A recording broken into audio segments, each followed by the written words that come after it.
Hi, in today's video we're going to cover one of the hardest things for an accounts receivable professional to actually do, the first telephone call to the overdue client. And gee, I know a lot of folks greet that with a great deal of trepidation, nervousness. They're not quite sure what to say. My name's Dave Birch. I'm the Managing Director of smartAR. We are the accounts receivable specialists and we can help you with this. Look, the first thing is you've got to be prepared before you make the call. You've got to know what payment options you've got available. You've got to kind of know what answer you'll give to some of the standard objections. You know, things like I didn't receive the invoice. Be in a position that you can send it to them quickly, and most importantly, you've got to be able to stay in control during the call. Often the slow payer will try to seize control, and I'll give you a real power phrase that you can use to stay in control. Look, when you make these calls, you're endeavouring to go through a large number of overdue clients and triage them into one of three different types. There's the ones that can pay, and with those, the purpose of the call is to make it a today solution and give them the payment options that you're happy to receive. So look, we're happy to take your payment over the phone now using credit card, or if you prefer, you can direct credit it into our bank this afternoon. So use language that makes it a today issue, now, this afternoon. So those for the folks who can pay, you're running through what your payment options are and making it a to-do now.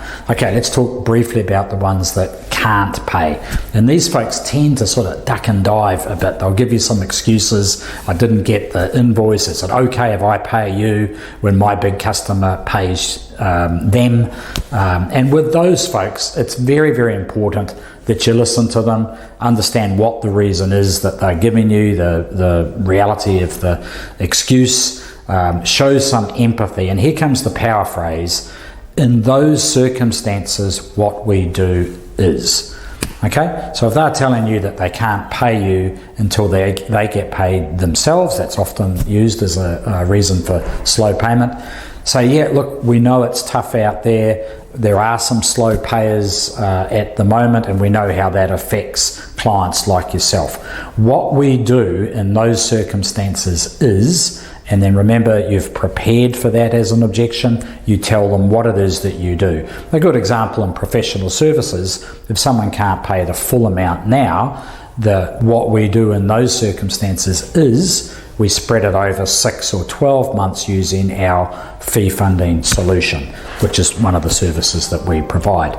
So listen carefully when they give an excuse, show some empathy, it probably is real, and then have a pre-prepared solution that you can offer to them.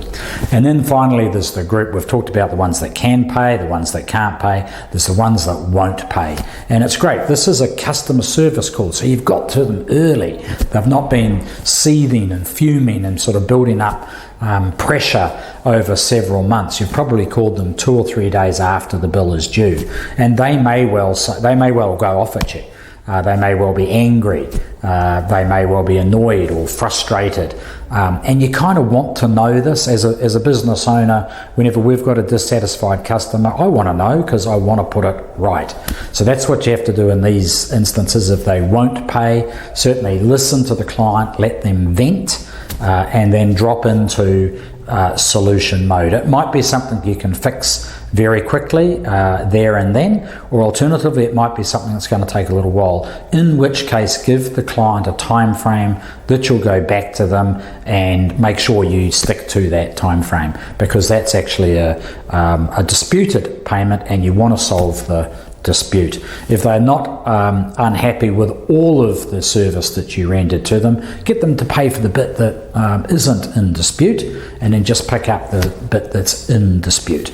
Does that make sense? I hope so, and I hope that's of some help for you when you make those calls. We know it's tough. Not everybody's good at them, not everybody likes doing them. If it's something that doesn't fit comfortably within your own business, certainly have a look at using a virtual ledger management service. We provide one of those as well.